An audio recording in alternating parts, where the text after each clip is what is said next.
चलो भाई देखो अब मैं क्या करता हूँ। আব্বা গরু লয়ে কই যান? কে বইল্লা বাজারে যায় আজকে বইল্লা বাজার কোরবানির হাট না গরু বেচতে যাই এখন এ মাই কইছে গরু ছোড়ো, গরু দাঁতে নাই। গরু এই গরু বেচা যাইবে না। এ যারা যারা আইছে গরু রাতে নাই কইছে গরু না যাচ্ছে যারা ঈদ করবি কি দিয়ে যারা মাই কইছে এই গরু দিয়ে কুরবানি হইবে না, গরু দাঁতে নাই। তোর মা এককালে বেশি বোঝে পোলাপানের দ্বারা কল গরু যাচ্ছে না না যাচ্ছে এ বইলে বাজারে যদি নেই কেউ বুঝবে গরু যাচ্ছে না না যাচ্ছে গরু তো বেচছে না নিলে সবাই কি আর বোঝে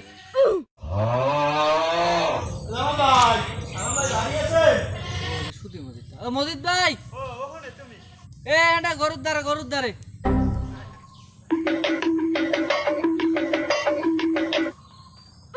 ও মজিদ ভাই তা কি খবর তা লগে তোমার কেডা বললাম তোমার নাকি একটা গরু আছে, তো গরুটাই দেখতে আসি। আর একদম হালা আর বুঝলে লগে পাঠাইছে ওনাকে আবার কিছুদিন একটু দালাল দিবে বাংলাদেশ কষ্ট। মুই আবার এই বছর একটু নতুন কোরবানি দিব, মুই আবার এই গরু বছর সম্বন্ধে বুঝি না, এর লেগা লগে লই আসি।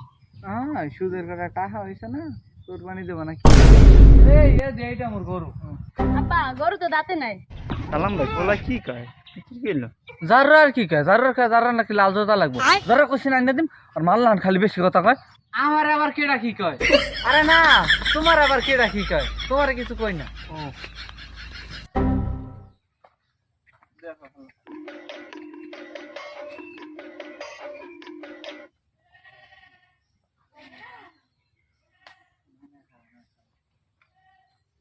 সালাম ক গরু কত চাও দাম?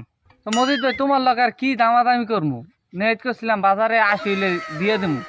আব্বা মাই কইছে 50।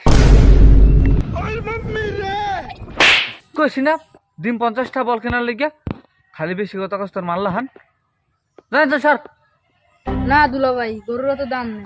এ বেড়া তুই চুপ থাক, বেড়া গরু ফেললে বেড়া কি বোঝে না সে কত দাম আছে গরুর? বেড়া ঠকান যাইব না, তোর বইনে কইছে এর লেগা তোরে আনছি। গরুর দাম ঠিক আছে শুনছি কোরবানির গরু নাকি একদমই কিনতে হয়।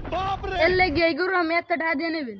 তোর তুমি দাওয়াতই দিতাম না, তোর বুঝলে খালি তোর ফোন দিয়ে আনছে দেখা, নাহলে কোরবানি দিতাম, দিলে কতটু গোছ দিতাম, নাহলে সবটু ফ্রিজে থেকে দিতাম। তো মজিদ ভাই কি করবেন তাড়াতাড়ি করেন বেলা আবার যাইতেছে জানা বাজারে তো যাওয়া লাগে। কত দিছে তোর বুঝনে বাই কর? দিছে আপা এই এক বান্ডিল দিছে, কিন্তু গরু তো আমার পছন্দ হয়নি। তোর কথা মতো কি কোরবানি দিমু? গরু আমার পছন্দ হয়েছে, গরুর কালারটা দেখছে চকচক করে, কালারটা খেলে আমার লাগে যায়। কিনিন আমি টাকা দিয়ে আমি কিনিন মুরাশির মাংস খাইতে। তোর তো পারস খালি খাইতে খাইয়ে তো আমার শেষ করছে। না সালাম ভাই তাহলে গরু আমার এটা খাইছে আমি এইটাই দিমু গরু। তো বন্ধুরা কোরবানি দেওয়ার জন্য কখনো এভাবে আদাতা গরু কারো কাছে বেচবেন না।